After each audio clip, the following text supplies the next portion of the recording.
anyways, I really do not feel like texting all this, so I'm gonna make another video. There's a lot to say to everyone in different ways anyway. It's a hell of a lot easier saying it than typing it. So I'm gonna just do this right now. First off, I want to apologize, you guys. I was really kind of a prick the other night about the whole gig. And you guys all did great. I think we sounded great. Yo, all right. I just got a thing for that Mike Roy show. Claudio, can you get us on that Mike Roy show? Like, what I already asked him. I reached out to him. The nigga never got back to me, which I take as an offense. Um, like, is Mike Roy another like Bethlehemite who thinks he's too good for everybody, or like why can't we get on their? Why can't they even communicate back to us to get on their wonderful Monday night show? You know what I mean? They're down with everybody but us, apparently. I don't know.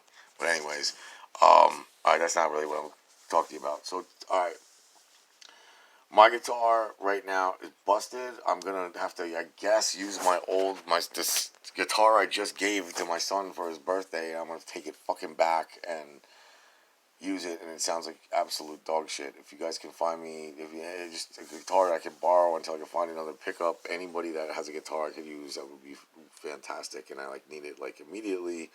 Tonight is Monday. Now, Claudio, you're probably doing your open mic tonight. I'm sorry I'm not there. I try to get there as much as I can, but Monday nights I cut my dad's. A lot of times I go to my parents' house and like my dad's all fucked up right now, and they have a big, huge yard, and I cut their grass, so I go here a lot. And plus, I see my kids at my parents' house. This is why you see me laying in my son's bed. Uh, um, but yeah, I'm guitar like my pickup on my guitar is not working, and like a pickup is probably like $60 or $70. I'm not gonna have that for like at least a week or two. I know it's yeah, I'm a fuck up, yeah, but I don't have a woman. I live alone. I'm fucking up to my ears in 1,000 kinds of debt. And anyway, if you can find the guitar, that'd be great. That guitar sucks, but I'll use it. But the reason I'm doing this is number one. All right, so we've been doing this now for 4 months, and things have been going good. Like really, as a band, this is different. This is different than any other band I've been in a lot of respects. And you guys are, as human beings, a lot better than 99% of the fucking fuck ups I work with. I mean, just look at Pete Fritz. That's a guy that I couldn't get away from for like 6 years. You know what I mean? I'm so happy to not have to fucking deal with him. The reason I was so pissy the other night is just because like these Easton gigs and these far away gigs, like I can't drive, dude. And it'd be one thing like if you guys could like somehow just take my equipment, and then I just need to get my body to the gig. I can do that, dude. I will fucking walk. I'll hitchhike. I'll do it. I'll get the job done. But when it comes to like getting the speakers and all that shit there, it's really fucking hard without a car to do it. You know what I'm saying? And I never lied. I don't get my license back till June, and I'm probably not going to be able to drive for a long time after that because I can't afford to. I barely make enough to get by, man, and live at the Y. It's hard being alone, especially when you like I got all kinds of fucking student loans, and like I have all kinds of debt from me being in trouble with the law still and shit. Like I'm barely hanging on. But anyways, if there's some way that we can like I don't know. Like, I need rides to at least to like gigs that aren't in Bethlehem or Allentown, man. Like tomorrow night. All right, tomorrow night's Tuesday. Now Tuesday, I can definitely get to the shanty, and I'm going to try to do it again because I really loved it, and I want to talk about that as well. Okay. And we'll get back to that in a minute. And that follows with the direction this band is going. Which again, I'm not mad at. It's just a different direction than I had anticipated, and I want to talk about that as well. But for this week, okay, alone, I have Salmon Pants. I don't know what else you guys have. I know Claudio, you got Monday night at uh, what you call it, fucking Fun House, and then Warren, you got Tuesday night at Shanty. All right, so this Friday, and Tony, I don't know if you are in on this or if you're seeing this or not. I don't think I can pull Tony in this Friday. They only want a drummer. I'm easing my way into becoming the house band at Woody's, which usually when you're a house band, it means you're going to get like 4 straight gigs a week and 4 straight weeks of gigs, and then you will become boring there, and but it's worth it. I mean, I've already played 2 weeks. If we can get this going for 2 or 3 more, or get them to start booking us for like once a month, and then get like 3 or 4 other bands or whatever. Like the dude who's running all this is really in our corner and on my side. He's my boy, Jason McNally, and I also want to ask him to manage this, which is another thing we have to talk about tonight. This is going to be a long video, so please bear with me, guys. All right. So this week we got. I have salmon pants now. I don't know how the hell I'm going to get there. I don't know how the hell I'm going to pull it off. I don't know what I'm going to do, but I opened my big mouth to these fucking people. And the reason that I did that is because when you find a play, like Salmon Pants is a perfect example of this. Here's some people that spent probably $1 million or close to it to open this bar, and they ain't going to make it. So we can use that. There's no way that bar is going to make it. So we can use them. That's why I was willing to do shit for free, because like, it's a gamble. Maybe I'll get blown. So far, we've gotten smoked. We gave them $300 worth of material the other night. They gave us 2 fucking beers and a soda. Okay, like, I'm gonna talk to that cat as soon as I can get a hold of him, or somebody over there, and I'm gonna be like, look, man, like, either we're gonna I'm not walking out Wednesday night without a booking of a gig for our band. Period. Right. That's that. But like, I can't really start making demands until I give them a little product first. You know what I mean? You gotta give them that first. It's just like being a heroin dealer. Your first hit's free, and then they become hooked, and then they come back. So I've never in my life, Claudio, and Warren, I've heard you mention this too. Like, you don't like to do shit for free. I've never done anything in my life for free, and I'm still never going to do it for free. Believe me, Salmon Pants will pay us one way or another. But I'm going to have to talk with them the other night. But anyway, Salmon Pants is Wednesday. And then Friday, I got this big Woody's gig. Now, Claudio, I need you to respond as soon as possible. Because if you cannot do it, I'm going to get another drummer. But the gig, they're faking the funk on having a whole band. I'm thinking I might be, I think I can get them to give us $200 on Friday. Right now, they're only willing to give me $100. I'm trying to get them to give me $200, and then the 3 of us can play. And I don't know if you want to split, $100, Claudio. If it's worth it for $50. But we're playing from like, I don't know. I guess they want us to play from like 7:30 to 10, and I guess it's like a party for nurses. Like Lehigh Valley Health Network is having a party. There was a couple of nurses there at my last gig, and somehow they talked the management into like having a Lehigh Valley Health Network party. And it's not stopping there. The following week, I have another gig there the next Friday. That's going to be with the Allentown Police Department. They're having a party, and we're playing it, I hope, or something along those lines. We got the Fun House at the end of the month, but those are all the other gigs I have. Now, that's the reason I'm saying this, is because this is something different that never happened to me in any other band. Every other band, I had to wipe everyone's ass and do everything, and people just showed up and got paid. That's not really happening in this band. We're 3 individuals or 4 individuals that do our thing, and we form, and sometimes we have gigs together, and that's great. But I want to try to have more gigs together, and I definitely want to try to maximize the amount. I've been playing 3 and 4 gigs a week now, and it's tiring on my body, and on my throat, and singing and putting myself through it. But it's worth the money, and it's worth, like, people are talking and getting a buzz going. So please, what we need to do, like for instance, Black and Blue. Where do we stand with another gig there? Lori Lee Hellman. Like, what do I? Is any because there's 3 of us getting 3 different sets of gigs. Like, there's 3 different people.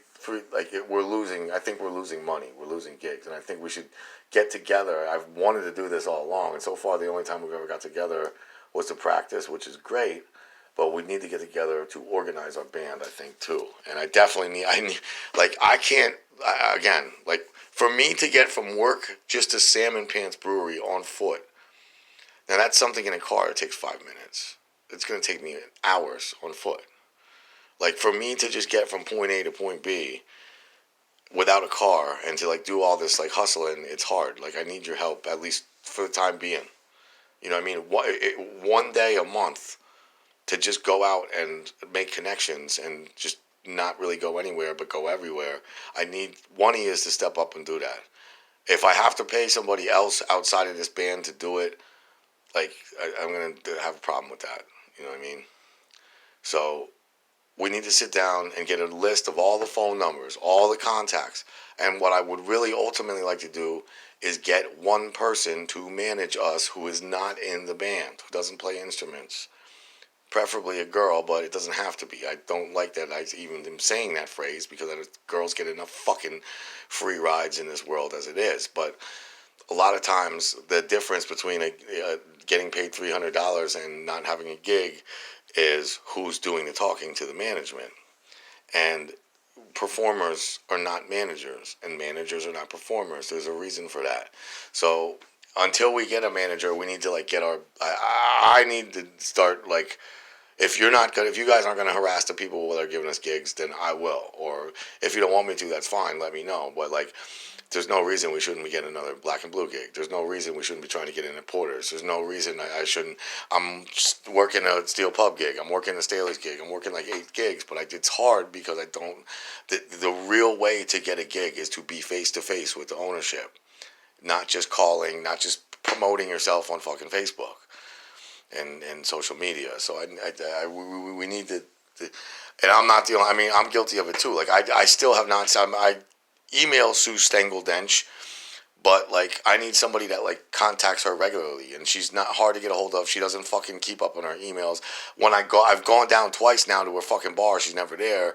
You know what I mean? Like, this is getting to be a pain in the ass. I need somebody that can, like, where it's not so time consuming and expensive. You know what I mean? It costs me money to walk down to fucking Club 313 and back, and it costs me time. So, like, and I've done it 3 times now to get another gig, and I'm not getting in touch with this chick. So I don't think it's personal. I don't think we did anything wrong. It's just a matter of, like, this is Club 313 is a perfect example why we need a manager. We need somebody that does nothing but get us gigs. All right. Now, the direction of this band. All right, let's that be. So basically, what I need to know is, if any of you guys are down for Wednesdays, look, I'm not getting paid. I'll cut you in on anything that we do get paid, and Wednesday might be the last night of it. If you can, if you're down, if you came last Wednesday, then I don't know. If you're down for this Wednesday, any of yous, I could use Claudio. I definitely could use you Wednesday. You said you wanted to do it. We're not going to get paid, but like I said, either we're going to walk out of there with gig, definite money, free food, all of the above, or they can go fuck themselves. Okay, Salmon Pants. I got 3 other breweries that are cracking at us anyway. All right, so Claudio, Warren, I'll see you tomorrow. I'm almost definitely positive. Right now, I'd say about 90% that I'm going to be at the shanty tomorrow night. So, and then I need to know about Friday. Okay, we need to talk about Friday. I don't think I can. They're faking a funk on having a whole band there, but I'm saying they're excited to keep having me play there, and they, like, want to keep pumping it up. I don't know. I'm thinking we should just bomb them, like, just me, the 3 of us, just go in there and blow it the fuck up.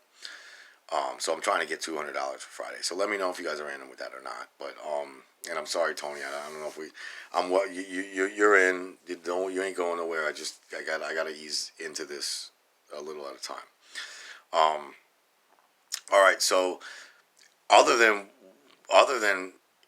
that, I don't know that we even have any other gigs booked, and that's serious. We need to, like, get on that. So if we can, like, I would definitely like to get together with you. Think about a day. Think about a day in the next 8 days you can give to me. Think about 3 hours and one night from 6 o'clock or 7 o'clock till 10 o'cck. We're driving around and we're going to bar to bar to bar to bar to bar to bar and I need just to do that. We need or something, or we all sit down in the room, we all get on our phones and start calling people. Somehow or another, we need to do this as a band. I think I would like it.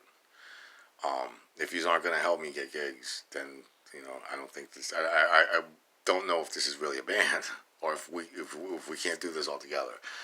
And again, that's not me like blaming you or accusing you. That's just me stating, what's on my mind. So, all right. And as far as the direction of this band, all right. Now, here's what's happening with this band. Okay. Here's basically what I think is happening. Okay. And we're still kind of like pussyfooting. We're still like kind of playing both sides of the fence, which is great. There's nothing wrong with it, and we're doing it beautifully. I think it's unexpected, pleasant pleasure that this is happening. Okay, but how can I say this without being a dickhead? All right, I got into this whole music thing when I was in college, and then mid to early '90s. Because I left rap music. I started like once Biggie and Tupac came along, I really started to like. They just felt like really racist. You know what I mean? Like it really felt like hip hop was like not white boy. Like it was like a Jim Crow section for white people that we were like not allowed to be in, or the opposite. Like whatever. Like it was just really racist for me anymore. And it always was. Like listening to Public Enemy and X Clan, and there was a lot of hate towards white boys and shit. So at the end of college, I just got fed up with hip hop. It just started sucking, and I never really went back. Like once I fell off, it was like '98 or '99 until I really gave up hip hop. So I've always predicted, like right around like when I started making my first band, it's called the Morning Glories. It was a Grateful Dead cover band, and I wanted to rap to the Grateful Dead. That was my new little thing at that time that I was doing. All right, and ever since then, I've been seeing it. Like there's so many other bands that just play. All they do is like play blues and rock and roll, like the shit that most people at the shanty play. The shit that most people at most live music is old 60-year-old people playing rock and roll music. Okay, baby boomer music, and it's something that is going on I think in Warren's circle and in Tony's circle. I mean, that's what you've been doing. Now, that's something that I've always been against because, like, the definition of rock and roll is to piss off your parents. Well, the reason I know all these songs, the Doors, the Stones, and all that shit, all the classic rock, is because I was weaned on it. I was, like, suckled on that shit. Like, my parents were hippies that were, like, kids that were 17 when they had me. My house was a party spot. There was a stereo with thousands of records next to it going at all times. There was parties 5 nights of the week with hippies, long-haired people, freaky people, you know what I mean? Like, so I know classic rock. For me to play it is not rock and roll technically because I'm not pissing my parents off. I'm accepting their values and not challenging them. So I always said rock and roll is going to die, and it's been in this like glass jar for 50 years now. Like rock and roll used to be the hip hop. It was the rebellious music. And then it became mainstream, and then slowly, it just became more and more accepted, and it's just almost trite now. And when I feel like, when we came into this to Shanty the other week, I could just feel it, and it's not just there. It happens when I go to Bill Maday open mics. Like, I just walk in and just blow the fucking place up, because it's so... Like, the 3-chord rock and roll has just been so played out. It's so played out. They've done. I heard like 5 people say it at the Shinny, and I'm like, wow, you guys are so great because you're different. You're different than everyone else. What's different about us? We play rap music. We play younger people. We're actually going into baby boomers' space, invading it with rock and roll, with what they would call rock and roll. The music they don't accept from the younger generation. Okay, so far, our like Gemini Rain's pioneering of this scene, like us just taking over. We like we can walk in and take all their, like, I mean, granted it's mostly older women, but we like have our pick of them, our pick of the gigs. We just own that scene. It's not something I wanted. I've always, like, I guess what I'm trying to say is, since I started making music 25, 30 years ago with a live band, I was right around 25 then, and my crowd has always stayed right at 21 years old. I've always kept the music new. I've always tried to stay new. I've always tried to look younger. I've always tried to pander to, the cutting edge of society, of music, or whatever. So I thought that's what this band was going to be, especially when I got Claudio as my drummer. I thought, all right, here's a guy who knows all. He's younger than me. He knows all the people on the scene and shit, and all the places to play, and he's in like Flynn. And I thought we were going to end up being something like that because that's all I ever was before that. I never was a rock band, and we're doing it. And we're doing it pretty well. I like that we can go almost without even thinking about it from the Doors to Biggie Smalls and right back to the Doors again and right back to Biggie. Like, we can just keep it going all night. So while I don't, I'm not like a hondo on staying here forever. It is a nice place to be. Man, I look old. I guess I got a quick head, man. That's really fucking. Ugh. Maybe it's just the lighting. But anyway, like, it is something that we have. It's not where I want to be because rock and roll is going to die. Baby boomers are going to die. And the people that aren't younger, that are younger than them, like me, are going to live. And we're going to still play music. And plus, like, I've had to sit, like, you know how many times I've had to, like, take a back seat to, like, Jimmy Supra and the Dana Gaynor band. Not like there's anything wrong with them, but, like, they make mad fucking more money than me. And what are they really doing? They're not, I mean, it's not like they're learning new shit. They're not learning new chords. They're not learning new words. They're not writing raps. They're not. Do you know how many fucking words there are in 8 bars of rap? There's like 4 song lyrics of, like if you just take a regular lyrics of a song, there's only like 3 bars. There's a verse, a chorus, a verse, a chorus. That's like 4 bars. One fucking line of rap is 8 bars. It's twice as long as, like. So when you have 24 and 36 bars of rap and shit, that's a lot to remember. I'm doing a lot more than fucking, guys who are just coming up and singing fucking Chuck Berry songs. I'm playing 3-chord rock and roll. I could do that when I was 10. Why don't I want to do that with my professional life? So I do have without shitting on everyone, I don't want to shit on rock and roll. I don't want to offend anybody. It's not like I don't like it. It's just that it's not the direction that I wanted, and I'm okay with it. Okay, it's just that I think that the music, there's nothing wrong with it. The crowd, I like our crowd that we have. Okay, it's a little bit older than I'm used to, but that's not the way to, like, I am thinking of the future. You know what I mean? And I do resent the fact that, like, a lot about the baby boomer culture. Okay, baby boomers invented shit like interning. Baby boomers invented the $20,000 to $40,000 a year college with a meaningless degree. You know what I mean? Baby boomers invented, like, fucking the breakup of the American household. I'm suffering from that. Like, I need to be with my children. I shouldn't even be making fucking music. I should be a father. But because my baby's mom wanted to have a new dick and shove cocaine up her fucking snout all day, I guess I can't be with my kids till they're 18. Whatever. Anyways, all right. So as far as the direction of the band, I think we're doing fine. I like that we can walk into a rock and roll bar and blow it up. And I like that we can play to 21-year-olds if we ever find them or get a gig full of them. But if we do, we're going to rock them too. So anyway, long message. Sorry, guys. Thank you for bearing with me. Holla back. Let me know. Peace.